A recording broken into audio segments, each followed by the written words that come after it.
അസ്സലാമു അലൈക്കും വറഹ്മത്തുള്ളാഹി വബറകാതുഹു. ബിസ്മില്ലാഹിർ റഹ്മാനിർ റഹീം. സ്നേഹ ബഹുമാന ആദരവുകൾ നിറഞ്ഞ സഹോദരി സഹോദരന്മാരെ, നമ്മളൊക്കെ മനുഷ്യന്മാരാണ്.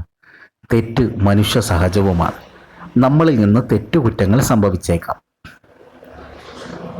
അഥവാ നമ്മളിൽ നിന്ന് തെറ്റുകുറ്റങ്ങൾ സംഭവിച്ചാൽ എനിക്ക് തെറ്റുപറ്റി, ഞാൻ ചെയ്തത് അല്ലെങ്കിൽ ഞാൻ പറഞ്ഞത് തെറ്റാണ് എന്ന് സമ്മതിക്കാൻ നമുക്ക് കഴിയണം. ഉദാഹരണത്തിന്, നാം ഒരാളുമായി ഒരു വിഷയത്തിൽ വാഗ്വാദത്തിൽ ഏർപ്പെട്ടു. പിന്നീട് കുറെ കഴിഞ്ഞാണ് നമ്മൾ പറഞ്ഞത് തെറ്റാണെന്ന് ബോധ്യപ്പെട്ടത്. എന്നാൽ ആ സുഹൃത്തിൻ്റെ അടുക്കൽ വന്നിട്ട് ഞാൻ പറഞ്ഞത് തെറ്റാണ്, നീ പറഞ്ഞതാണ് ശരിയെന്ന് പറയാൻ നമുക്ക് കഴിയണം. പലപ്പോഴും ദുരഭിമാനം നമ്മെ അതിനെ അനുവദിക്കാറില്ല. രണ്ടുപേർക്കിടയിൽ വർഷങ്ങളോളം, ചിലപ്പോൾ ജീവിതകാലം മുഴുവൻ ശത്രുതയിൽ കഴിയാൻ കാരണമാകുന്ന പല പ്രശ്നങ്ങളും ജീവിതത്തിൽ ഉണ്ടാവാം. ഒരാൾ മറ്റേയാളോട് എനിക്ക് തെറ്റുപറ്റി, ക്ഷമിക്കണം എന്ന് പറയുന്നതോടെ തീരുന്നതായിരിക്കും അത്തരം പ്രശ്നങ്ങൾ.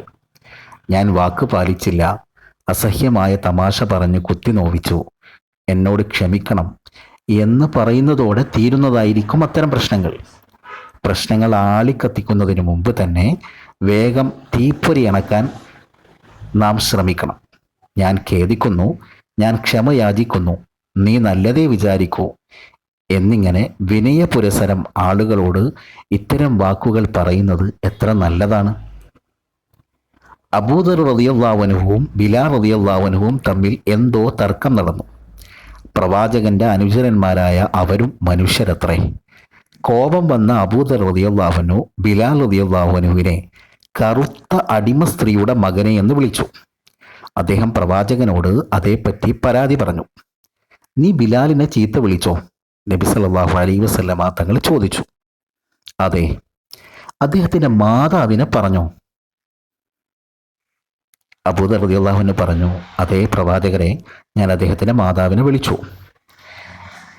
നബി സല്ലല്ലാഹു അലൈഹി വസല്ലമ തങ്ങൾ പറഞ്ഞു, നിന്നിൽ ഇപ്പോഴും ജാഹിലിയത്ത് അവശേഷിക്കുന്നു. എൻ്റെ ഈ വാർദ്ധക്യത്തിലും ജാഹിലിയത്ത് അവശേഷിക്കുന്നുണ്ടോ നബിയെ? അബൂദർ റളിയല്ലാഹു അൻഹു തിരിച്ചു ചോദിച്ചു. അതെ. പിന്നീട് പ്രവാചകൻ സല്ലല്ലാഹു അലൈഹി വസല്ലമ തന്നേക്കാൾ താഴ്ന്ന നിലയിലുള്ളവരോട് എങ്ങനെയാണ് ഇടപെടേണ്ടത് എന്നതിനെ പറ്റി പഠിപ്പിച്ചു കൊടുത്തു. അവർ നിങ്ങളുടെ സഹോദരങ്ങളാണ്. അള്ളാഹു അവരുടെ സംരക്ഷണം നിങ്ങളെ ഏൽപ്പിച്ചിരിക്കുന്നു. തൻ്റെ കീഴിലുള്ളവർക്ക് താൻ കഴിക്കുന്ന ഭക്ഷണവും താൻ ധരിക്കുന്ന വസ്ത്രവും നൽകണം. അവർക്ക് കഴിയാത്തത് ചെയ്യാൻ അവരെ നിർബന്ധിക്കരുത്. അങ്ങനെ ചെയ്യാൻ ആവശ്യപ്പെടുമ്പോൾ അവരെ സഹായിക്കണം. ഇത് കേട്ടപ്പോൾ അബൂദർ റളിയല്ലാഹു അൻഹു എന്താണ് ചെയ്തതെന്നറിയുമോ? ബിലാൽ റളിയല്ലാഹു അൻഹുവിനെ തെരഞ്ഞു കണ്ടുപിടിച്ച് ക്ഷമാപണം നടത്തി. അദ്ദേഹത്തിൻ്റെ മുമ്പിലിരുന്നു. തൻ്റെ കവിൾ മണ്ണിൽ ചേർത്തു വെച്ചുകൊണ്ട് പറഞ്ഞു, ബിലാൽ, നിങ്ങളുടെ കാലുകൊണ്ട് എൻ്റെ കവിളിൽ ചവിട്ടുക. ഇതായിരുന്നു സഹാബികളുടെ രീതി. ശത്രുതയുടെ അഗ്നി ആളിക്കത്തിക്കുന്നതിന് മുമ്പേ അതണയ്ക്കാൻ അവർ തിടുക്കം കാണിച്ചിരുന്നു. ഇനി അത് കത്താൻ തുടങ്ങിയാൽ വ്യാപിക്കാൻ അവർ അനുവദിച്ചിരുമില്ല. ഇനി മറ്റൊരു സംഭവം പറയാം. ഉമർ ബിൻ ഖത്താബ് റളിയല്ലാഹു അൻഹുവും അബൂബക്കർ സിദ്ദീഖ് റളിയല്ലാഹു അൻഹുവും തമ്മിൽ ഒരു വാഗ്വാദം നടന്നു. അബൂബക്കർ റളിയല്ലാഹു അൻഹുവിന്റെ സംസാരത്തിൽ കോപിഷ്ഠനായ ഉമർ റളിയല്ലാഹു അൻഹു തിരിഞ്ഞു നടന്നു. ഇത് കണ്ട അബൂബക്കർ റളിയല്ലാഹു അൻഹുവിന് ഖേദം തോന്നി. ഉമർ റളിയല്ലാഹു അൻഹുവിനെ പിന്തുടർന്നു. എനിക്ക് മാപ്പിന് അപേക്ഷിക്കണം ഉമർ എന്ന് ആവശ്യപ്പെട്ടു. ഉമർ റളിയല്ലാഹു അൻഹു അദ്ദേഹത്തെ ഗൗനിച്ചില്ല.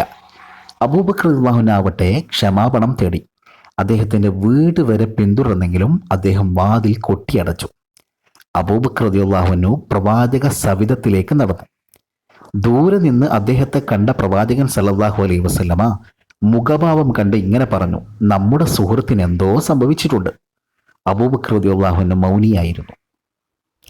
നിമിഷങ്ങൾക്കകം ഉമർ റളിയല്ലാഹു അൻഹുവിന് സംഭവിച്ചതിൽ മനസ്താപമുണ്ടായി. കാരണം അവർ തെളിഞ്ഞ മനസ്സുകളുള്ളവരായിരുന്നു. പ്രവാചക സവിധത്തിലെത്തിയ ഉമർ റളിയല്ലാഹു അൻഹു സലാം പറഞ്ഞ് പ്രവാചകന്റെ തൊട്ടടുത്തിരുന്നു. നടന്ന കാര്യങ്ങൾ വിശദീകരിച്ചു. താൻ അബൂബക്കർ റളിയല്ലാഹു അൻഹുവിന്റെ ക്ഷമാപണം സ്വീകരിക്കാതെ അദ്ദേഹത്തെ അവഗണിച്ച കാര്യവും ഏറ്റുപറഞ്ഞു. പ്രവാചകന് ദേഷ്യം വന്നു. അതുകണ്ട അബൂബക്കർ റളിയല്ലാഹു അൻഹു പറഞ്ഞു, പ്രവാചകരെ, ഞാനാണ് തെറ്റുകാരൻ, ഞാനാണ് ദ്രോഹം ചെയ്തത്. അദ്ദേഹം ഉമർ റളിയല്ലാഹുവിനെ കുറ്റവിമുക്തനാക്കി സംസാരിച്ചു കൊണ്ടിരുന്നു. ഇതായിരുന്നു സഹോദരന്മാരെ സഹാബികളുടെ രീതി. തെറ്റിൽ ഉറച്ചു നിൽക്കുന്നതല്ല ധീരത, അത് ആവർത്തിക്കാതിരിക്കലും സമ്മതിക്കലുമാണ് ധീരത.